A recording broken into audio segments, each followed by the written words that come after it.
Clasificación según el grado de retraso del lenguaje. Vamos a continuar. Estábamos hablando sobre el retraso del lenguaje leve. Habíamos dicho que muestra algunas características, como su nombre mismo lo dice, es leve y es muy fácil de tratar. El retraso del lenguaje leve. Procesos fonológicos de simplificación.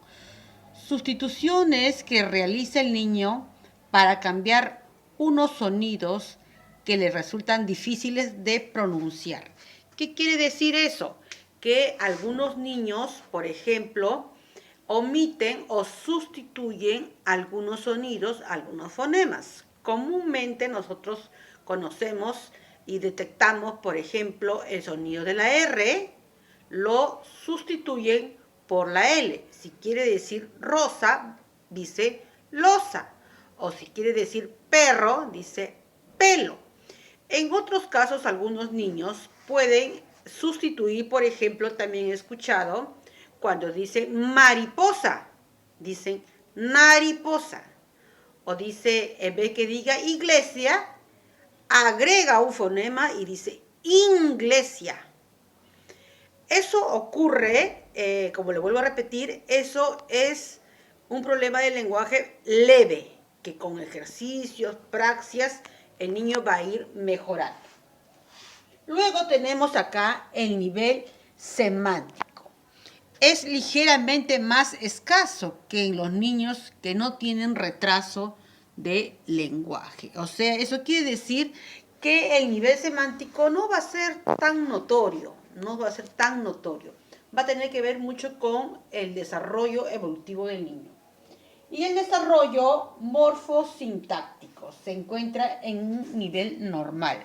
Morfosintáctico ya viene a ser el uso de las oraciones, de las preguntas. Por ejemplo, puede decir mamá, quiero agua, mamá, dame la leche, o si cuando está en el aula, ¿no? A su compañero, quiero ese juguete, mucho más armado.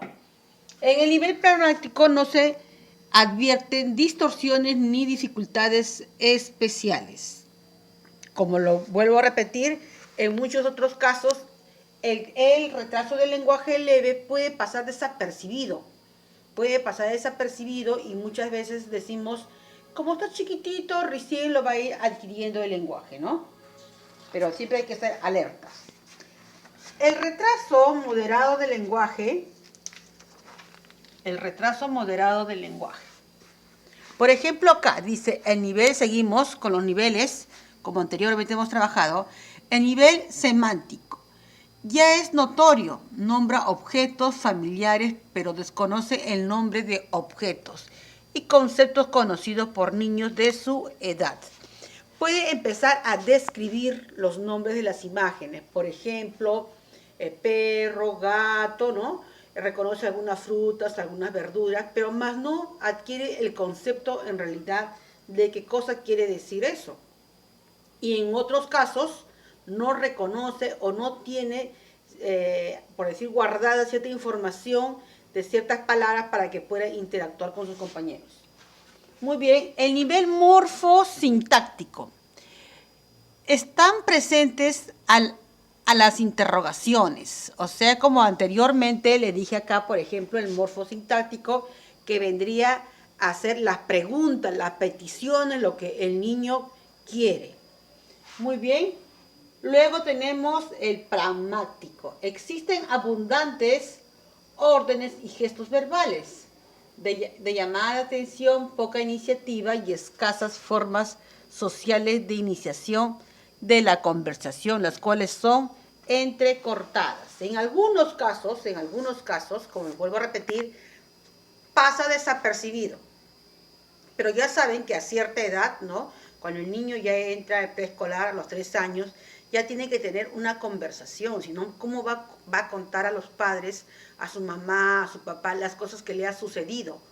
O en algunos otros casos, la mamá tiene que empezar a adivinar qué es lo que quiere decir el niño, ¿no? Ese es el nivel pragmático, cuando ya llega a tener una relación, vuelvo a repetir, una conversación, un diálogo. Empieza a contar los sucesos en un orden desde el inicio hasta el final. Muy bien. El retraso, continuamos.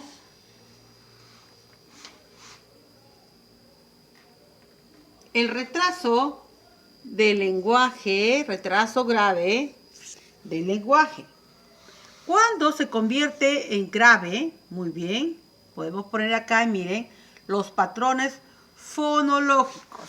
¿Qué vienen a ser los patrones fonológicos?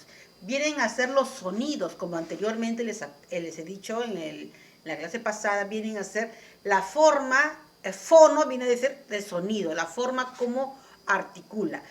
Cada letra, cada abecedario, como ustedes lo conocen, tiene un sonido, cómo se articula, cómo se coloca el punto y modo de articulación. Por ejemplo, acá dice, se ven reducidos un repertorio mínimo de consonantes. Por ejemplo, la M, la P, la T, la N. No necesariamente son estos fonemas. Este es un ejemplo. Luego, algunas vocales como la I, la U y la A. No pueden decir, por ejemplo, la palabra peine cuando hay unión en diptongos, ¿no? La I, algunos dicen, no dicen peine, dicen pene. No pueden decir jaula, no pueden decir auto. La unión de esos diptongos tienen ciertas dificultades. Luego, la estructura de la palabra de la consonante con la vocal. Luego tenemos la consonante, vocal, consonante, vocal. Cuando es consonante y vocal, se refiere a una sílaba. Por ejemplo, ma, pa, la, ta, sa. Cuando se refiere, mira acá dice consonante, vocal, se refiere ya a una palabra. Por ejemplo, mamá, puede ser Lalo, puede ser suma, puede ser oro, puede ser loro. Muy bien. La comprensión, por tanto, es difícil si no es mediante el contexto. Quiere decir que si el niño dice yo quiero, por decir, agua, tendría que hacer el gesto, ¿no?, de tomar su agua para que la otra persona lo pueda entender. Muy bien, el retraso grave del lenguaje. Muy bien.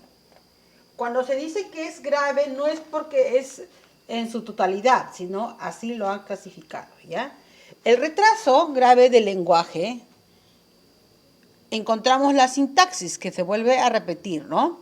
Dice, es similar a la de las etapas muy primitivas, palabras que funcionan como holofrases, habla telegráfica, por ejemplo, zapato, nene, pelota, grande.